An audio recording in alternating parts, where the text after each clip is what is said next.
Hey there, it's Megan with WTI, and I know that I definitely feel more confident and prepared for the day when I take a little bit of time to improve my appearance. From talking to my friends who are ladies in their more mature years, I don't expect this ever to change. Thankfully, this PrimeLash Mascara has got all of our backs. Even though this mascara is designed and specially formulated for women in the 50+ age range, it is just a great all-around mascara for women of any age. I have been loving the results from using it myself, and also my good friend Judy, who is in her 60s, has been really impressed by the effectiveness of this mascara. It has a great brush which really separates and defines each of your lashes. This brush, combined with the perfect formula of the mascara, ensures that your eyelashes do not clump together. For any of us, but especially for more mature ladies, we do not want mascara to be flaking because that will just draw attention to the unwanted flaws that we want to conceal. I have really tested this out, and I have applied several coats of this mascara, and I have not experienced clumping at all. From talking to my friend Judy, we both agreed that as women get older,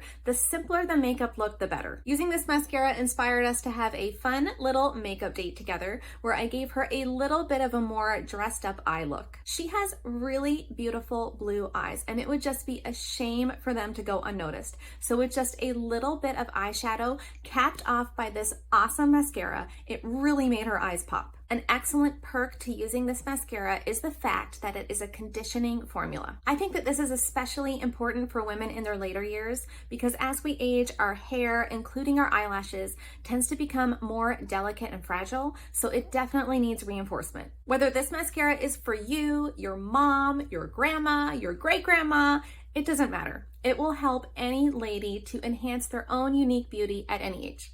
But that's just my point of view.